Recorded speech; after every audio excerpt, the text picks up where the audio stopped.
Episode 7, Bright Eyes of X-Men 97. 97-7? There's so many sevens in this episode. I am Vactor, and joining me is our excellent co-host, Shaw. I've always done well under pressure. Whoa! And our extreme co-host, Tim Costello. Oh, Sinister. You and the villains of old have been failing since 92 to squash those pests. Those are some fantastic quotes from this week's episode, Bright Eyes of X-Men 97. This is technically the penultimate episode of the season because the next 3 episodes are a 3-episode arc finale, and we are about to get real, boys. I've heard some things from creator Bo DeMeo on Twitter, and these next 3 episodes we are in for a doozy if the creator is to be believed. But this episode was no slouch, my friends. This was the Rogue episode, which I told both of you, and I think I said it on here on the podcast. I thought this was going to be a Cable episode. I thought this was going to be Cable from start to finish. Yeah, in we the designed future. the artwork with that in mind. But this was a Rogue episode, as the previously on was by Rogue. I'm guessing next week's will be Cable. I'm just gonna keep saying it until it happens. Yeah. So next week is gonna be the it'll Cable be the end of the episode, season, boys. We're and gonna then get. Factor's like, next season we'll get a Cable episode. Yeah. We're getting a Cable episode for sure. Season 3, gonna be Cable. We got to see the future. We have to see the other side of what's happening. The flip side of this. We can't just see him for 2 seconds and be like, "Oh, it didn't work." We got to see the other side of that. So I'm curious to see what happens. We need more than Cable just telling the X-Men, guys, you got to come back with me. Yeah, really. Yeah, this would be the equivalent of Doc at the end of Back to the Future. That would be the only time you see him. You never see him again for the rest of the movie. But let's get right into it with Mr. Shaw's thoughts. What did you think about this episode of X-Men 97? Well, the fact that, because we obviously the last episode we had a break, right? So episode 5, the proverbial SHIT hit the fan, and we lost a whole bunch of mutants, including Gambit and Magneto. Then we had a break. We had episode 6, which took place primarily for Storm's life, death, and then we also had Professor Xavier. So now we're coming back to the aftermath of Genosha, and I love that they started the episode off with the funeral of Gambit. I don't love that we have to have a funeral of Gambit, but the eulogy delivered by Nightcrawler was some of the best writing this entire season. It was so full of brilliant, like, double entendres in terms of like comparing the life or someone's personality, their potential to then like the double meaning behind his own mutant ability, which was like kinetic, tapping into the kinetic potential of objects. It was so excellent. It was so excellent and so well done, and it deserves a proper shout out. It was, and the fact that Nightcrawler delivered it was even better because, you know, as a man of the cloth and, you know, being found in a monastery and everything, like, he's the perfect one to deliver it with honesty, integrity, and a certain amount of vulnerability too. Like, it was great. I loved it. Eloquently said, Schaff. I couldn't have said it better myself, but perhaps Tim could say it better. Tim, what did you think about this episode? Oh, this episode was excellent.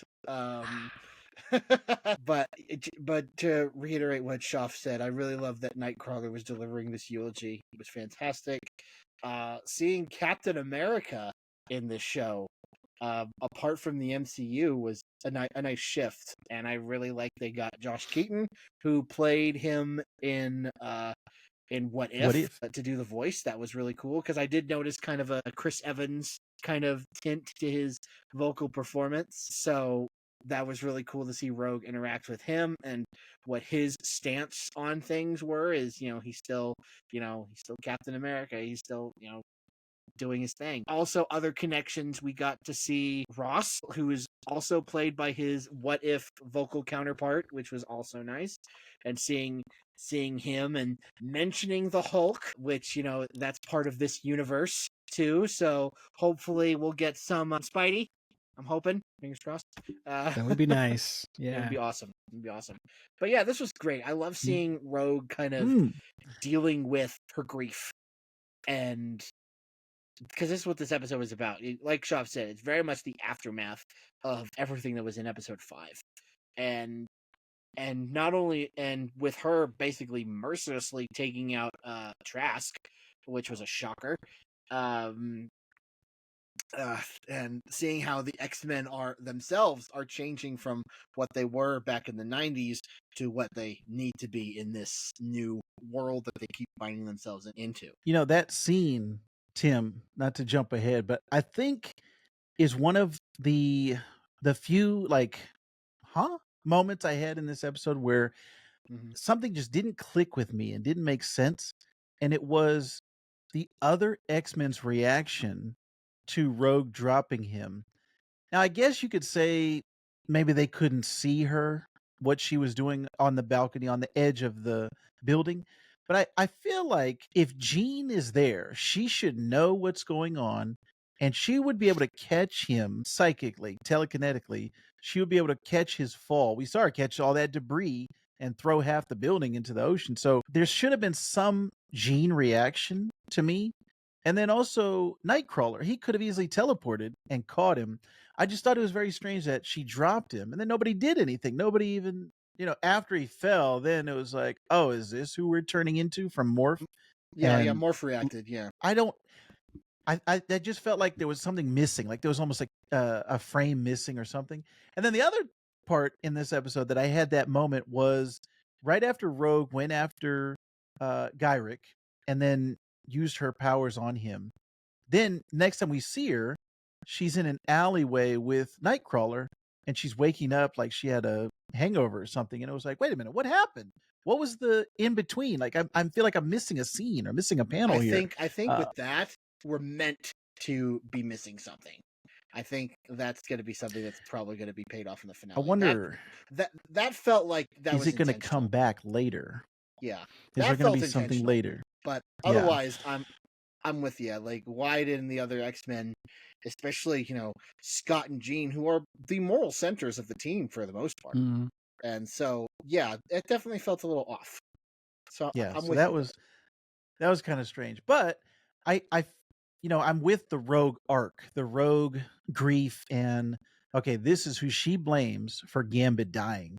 And so I get that. And even Magneto at this point, everyone's thinking that Magneto is dead. So I can understand her point of view, but like you said, the moral centers specifically, I just didn't feel like they would just stand there and watch it happen as it happened. Or Morph could have turned into Quicksilver, ran down the side of the building and caught him. Like we saw him later on in this episode turn into Quicksilver. And so I thought that was just very interesting that there wasn't anything. Yeah. But who knows? I think it probably would have been better if there was more of like a line of sight issue, right? That only she was on the rooftop with Trask and they were on the bottom floor or something like that. And there was no time to react. But yeah, you're right. The way it's presented, it doesn't really land super well.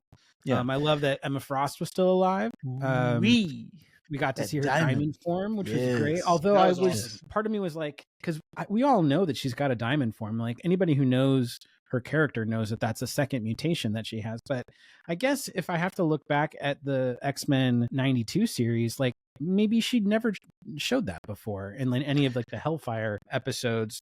So just in the comics, she didn't get that mutation until Grant Morrison's New X-Men, which was like around 2000. So at the time, 92 to 97, she didn't have that power. Okay. So that explains that specifically. Yeah. But I love that they brought that in because this show has done a great job of not only keeping up with the Claremont stuff and from the 90s, but also bringing in a little bit of the current X-Men stuff, like events that have happened after the 90s. They're bringing in little bits and pieces of all of these little arcs. So I like that. I like the Genosha massacre and all these things that we're seeing. I saw it. Now, if anybody's into this show, you have got to follow Bo DeMeo on Twitter because he is dropping, not only is he's retweeting a bunch of stuff that is related to the episodes, but he's also answering people's questions directly. and And I'm answered getting a lot of yours. insight. Yes, I had a question about Morph specifically. Is his powers, does he get the actual person's powers that he morphs into? Because and we talked about it previously on this show. I thought it was just he got the looks. I didn't know he got the powers. And Bo DeMeo answered, and he said, as long as it's a physical power, he can take it. And so that made me think, wait a minute, isn't he kind of like the strongest X-Men? If he has that power where he can take Mhm. anyone else's and have it for a short period of time, that's kind of like I'm thinking of like Mortal Kombat, like the Shang Tsung of Yeah, right. X-Men, where he could just do anything, turn into anybody. So maybe we want to see Which some begs the ramifications of question. that later.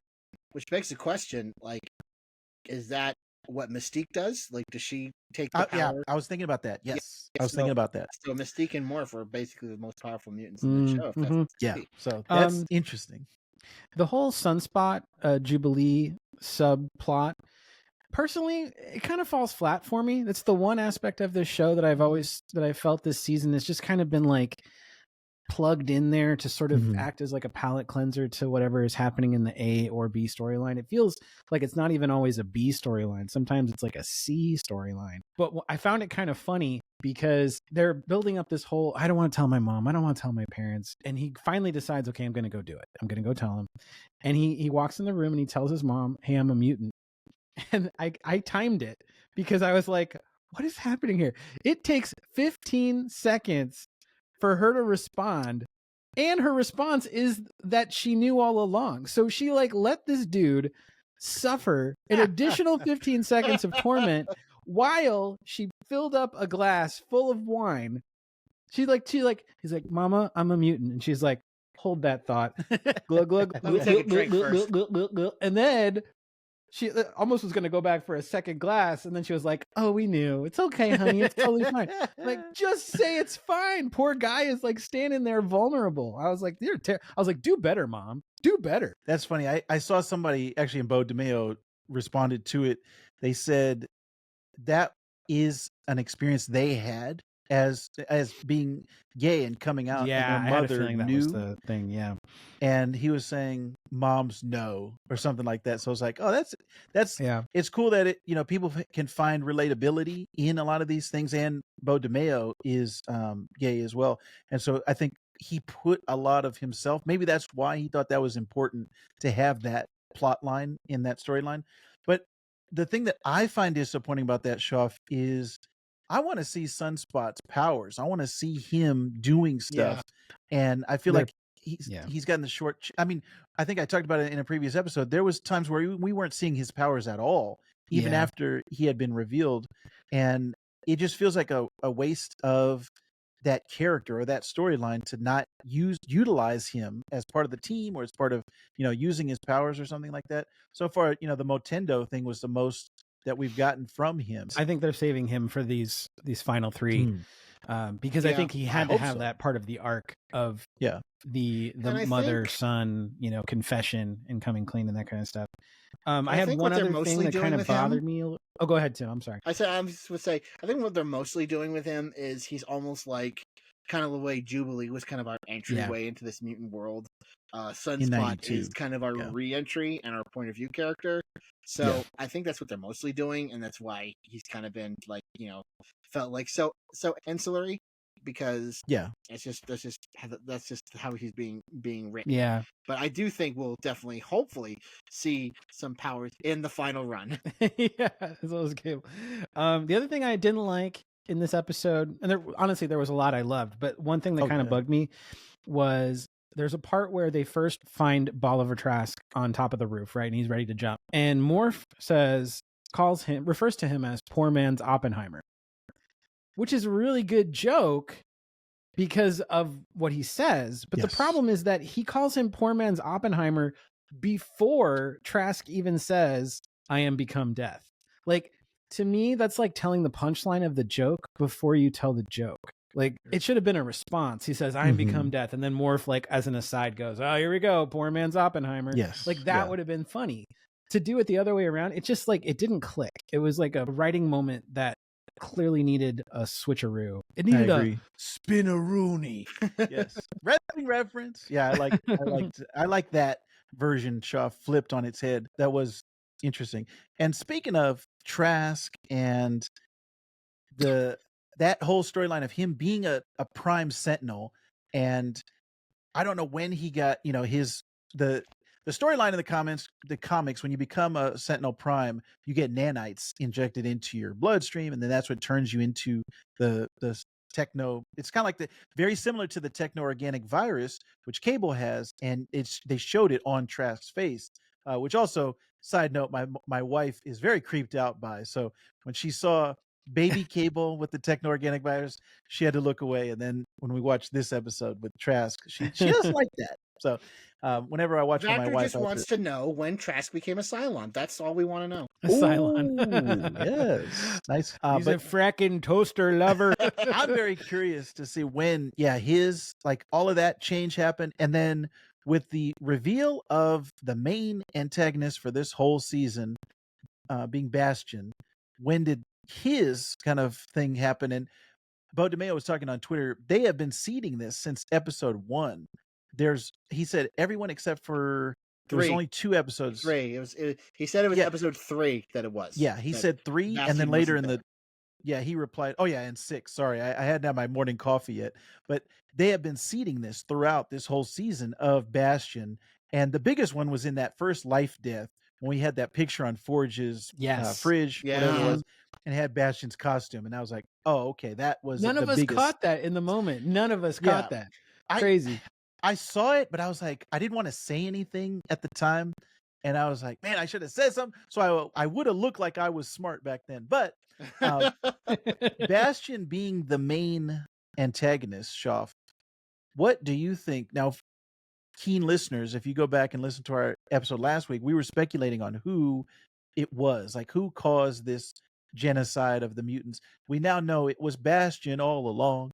So what do you think about this reveal, Shoff? What was your thoughts as it was happening? I remember, I think last time we spoke about it, there was kind of theories out there. Is it actually Cassandra Nova? Is it just Sinister?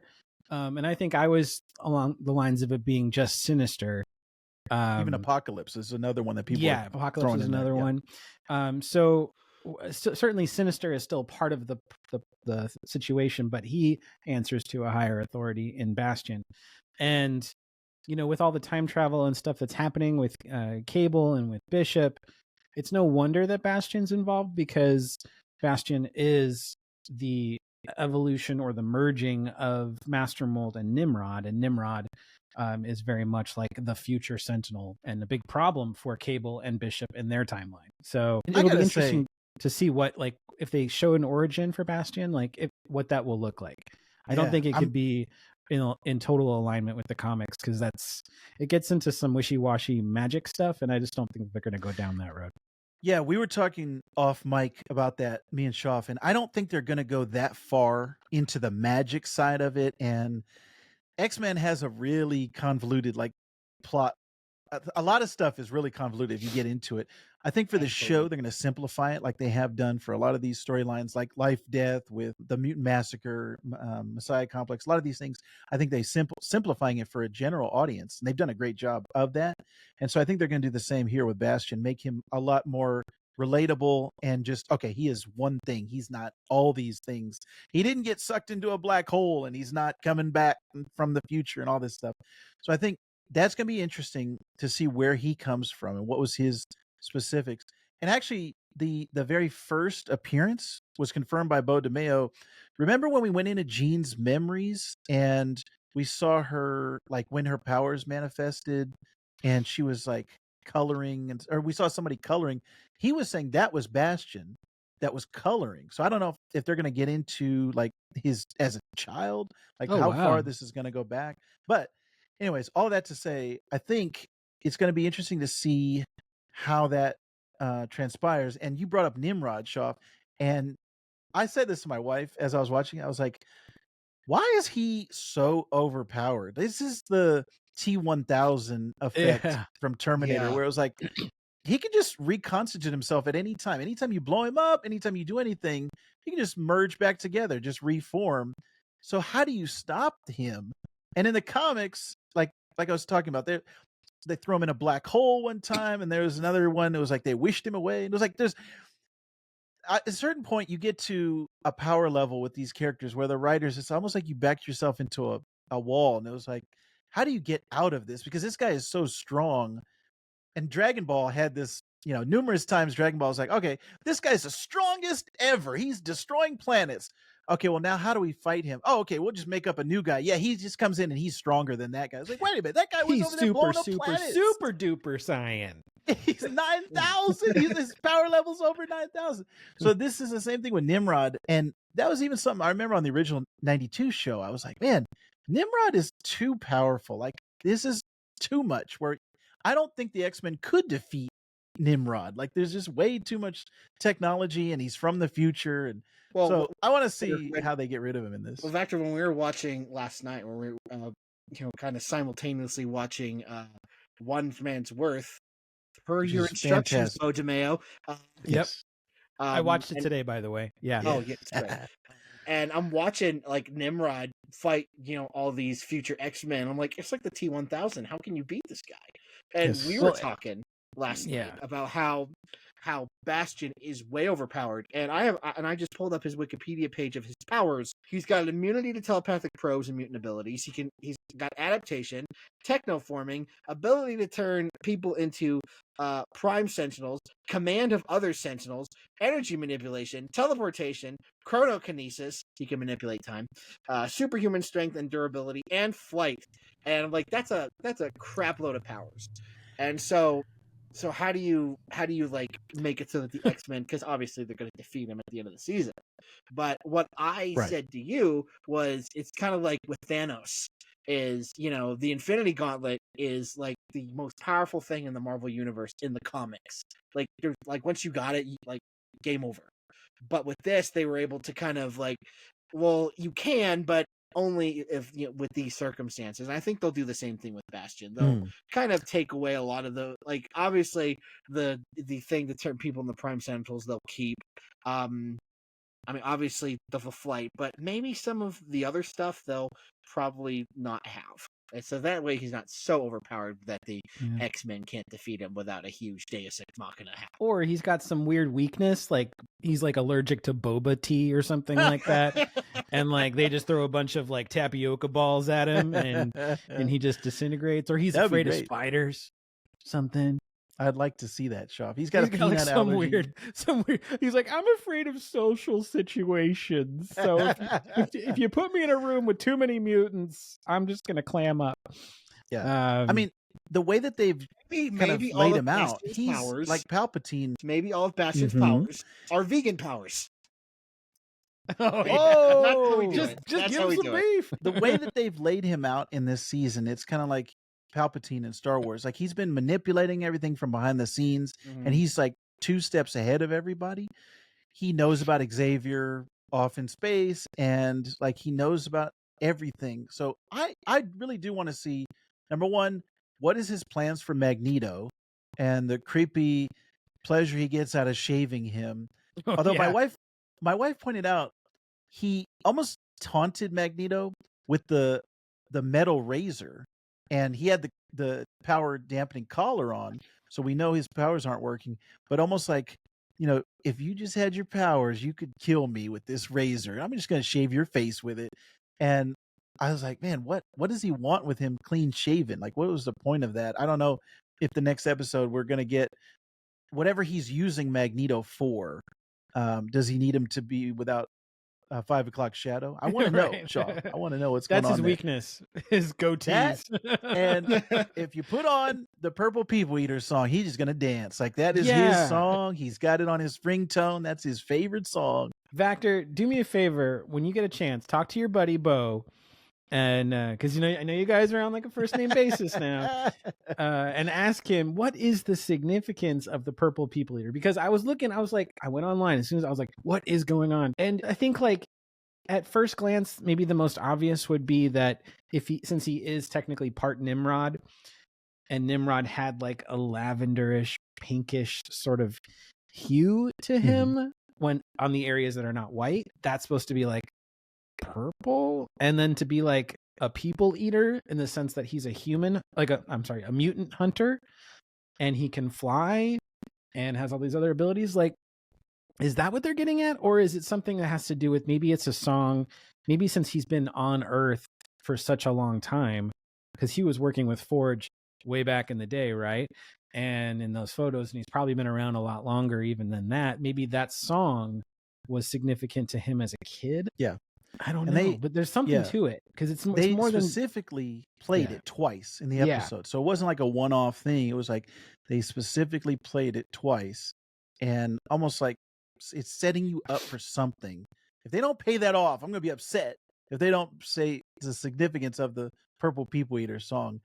Tim, did you have any thoughts on that? I think we were texting about that. It's just, you know, because I have Bastard's Wikipedia page. His costume does have like a purple hue to it, and the energy that he uses with his energy manipulation, that's purple. So maybe that's what they're maybe they're just leaning onto that from I the see. comics. So and looks like he wasn't even introduced until XB, which I got a lot of work to do before I get there. So You'll be there tomorrow, though. Yeah, that's right. probably. I'll probably be there tomorrow. He's just gonna plug it in. That's right. Okay, Yeah. I'm caught Yeah, up. but no, I want, like, when I saw that tweet that you showed me, because I don't have Twitter, that he's been behind the scenes all this time. I'm like, I want to go back and rewatch the rest of the season and see if I can spot him. And because if he's been here this whole time, I mean, I knew about the the picture in Life Death because I saw Right. a YouTube video that pointed That was out, the like, first that's time I cool. picked up And on I it. thought it was just like a nice little, like, oh, that's a nice little reference. That's probably why you didn't bring it up, because it's just like, it probably was just like, oh, that's a cool little Easter egg kind of thing. That was Little my did we first thought. know that Yeah. it's an avalanche that's exploding now. So yeah, I do want to kind of go back and see. Yeah. how I think Bastion has this is been going to be one of pulling those things when we rewatch it, we're going to be like, oh, like there was these little Right. breadcrumbs all along. I was on a Twitter rabbit hole and I was looking at a bunch of Bo DeMayo's replies. That scene with the council, and it was like all the military people, and then the lady who was on the treadmill at the beginning, and I forgot her name already. Val but Cooper. Val Cooper. Yeah. She's sitting at that table. Bastion is right next to her, and his back is to the camera. Somebody screenshotted and put it on Twitter. Oh, So, and she's yeah, also missing from the wreckage of Genosha too. Screen Crush had a video where they were talking about how there's something shady going on with her, because in Yeah. the massacre, she's like, there's a scene where she's like, everyone to the gardens, and like it looks like she's pointing them in a direction where the Sentinels are just mowing them down. And their theory at Screen Crush was like, oh, she was setting them up to die and to be killed, along with all these other things that are happening. So maybe she's Nimrod, because the episode that we all rewatched from the original series, Nimrod can change into different people, just like the T-1000 changed true. into Xavier's girl back in the day in the 50s. And I'm interested to see what, it's cool that they got the original Jean Grey voice actor to voice Val, and also the original Gambit voice actor. I don't know if we talked about it on here, but I found it out later after we had recorded. The original Gambit actor plays Cable in this show. So I'm like, man, this is great. All these original voice actors coming back. I want to talk about Cable's voice acting here real quick, because he's really hardly Not in it. you. And I really thought that he almost sounded like a little bit like Josh Brolin a little bit.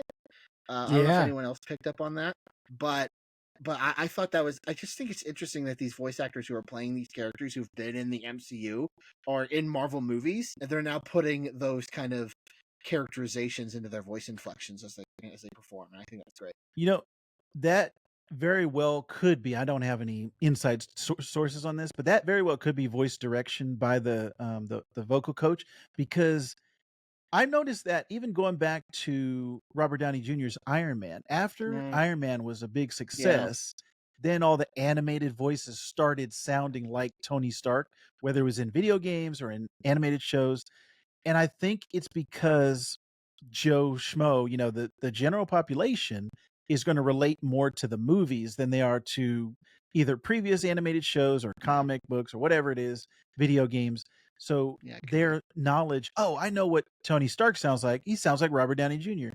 I think that could be part of it, but also, like you said, the actors could be themselves putting in the vocal intonations and inflections from the actors previous work, just so that oh yeah, remember that guy that you saw in the movie? I'm playing that guy. So that could be interesting. Could be very well. Yeah. Man, how many times can we say that we love this show, boys? I think just the way that they're able to juggle all of these storylines and make you care about all these characters. There's so much soap opera going on between all the different relationships, all of the different characters, and whether it's romantic or just as sibling, all these things, they're able to make us care about the human connections Oh yeah. between these characters. I think that's what the biggest win for me this season has been.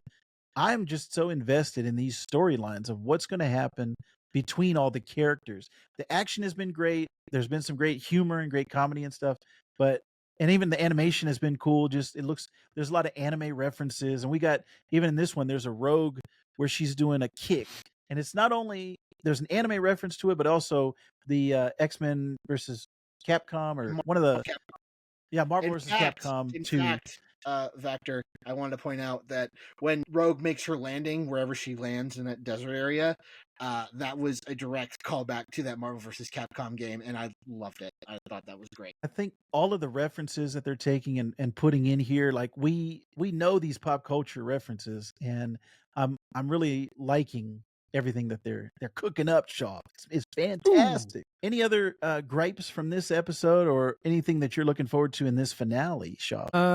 Gosh, I just they're just gonna keep it up. I just know it's gonna be great. I still feel like we're probably gonna.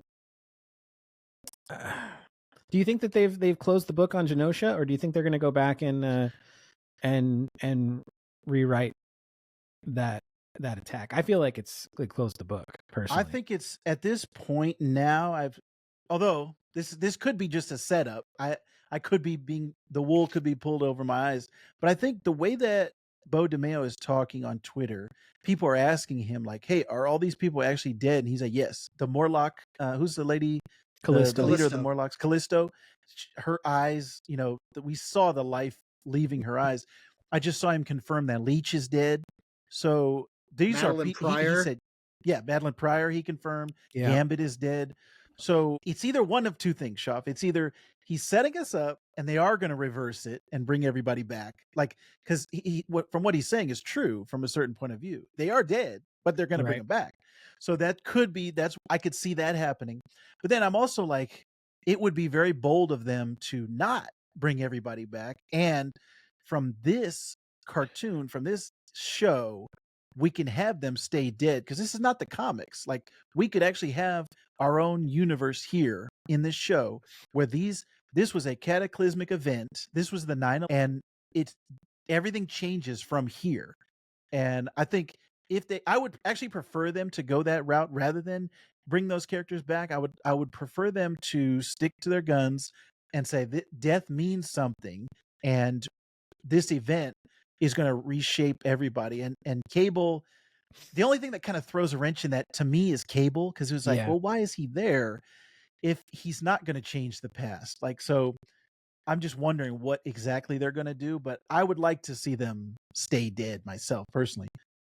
Tim, I don't know if you have any thoughts on the changing of that. I would like for as well to have these deaths mean something, because you think about Gambit, and that was such a huge moment for a lot of people, because that is a character. When you think about X-Men in the 90s, Gambit is a character that stands out. And so to kind of like, well, this is not your mom and dad's X-Men. I think I would want these characters to stay dead. And I would just like to reiterate that this has been my favorite show this year as far as animation, because I mean, I heard about it like years ago, back when they first announced it. I'm like, oh, that's cool, that's neat. Right. Maybe I'll go rewatch the old show. But seeing the trailers and seeing everything, it's just has knocked it out of the park and has actually surprised me as to how good it actually is, and that it has been so standout. And I think it'll, like Shaw said, it'll continue to knock it out of the park. We're gonna have a killer finale these next 3 weeks. We're gonna have a ride. And I mean, back when episode 5 aired, Bo DeMeo said, "You thought episode 5 was crazy? Just wait till episode 8." And I'm like, "That's next week, guys." I mean, it's gonna be crazy. I'm here for it, and because it's like it's the first thing I watch before I leave for work. So Same. That's the same. On Wednesdays, to me, it's like X-Men Day. And I had the same reaction as you, Tim. When I heard X-Men 97, I was like, oh yeah, that's cool. I liked X-Men, the 92 show. And I had kind of the same thing with the Spider-Man show that's coming up. What was it, sophomore year or freshman year? It's now called Friendly Neighborhood Spider-Man now. Oh, okay. I'm hoping I had the same reaction to that show. Yeah, that's cool. I'm hoping that we get the same level of quality out of that show that we're getting out of this X-Men 97. If that can knock my socks off the way that 97 has, then Marvel has, two feathers in their cap. And their animation, this newly dubbed Marvel animation, is off to a great start. So I'm loving it. And I think, like Tim said, episode 8 this next week, we are in for a treat, boys. These next 3 episodes, the finale is gonna be fantastic. And I want to know your thoughts. You, the person who's listening to this, you're watching this right now. What are you thinking about X-Men 97? Is it living up to your expectations, or is there just something missing from it that needs to be there? I want to know. And let me know your thoughts in the comments down below. If you are enjoying our comments or you enjoying our perspective, we have been reviewing every episode of X-Men 97 here. We're also reviewing some great comics, Ultimate Spider-Man, Power Rangers The Return, and anything that is cooking in comics. We are going to be talking about it on this channel. So stay tuned here for this comic cook.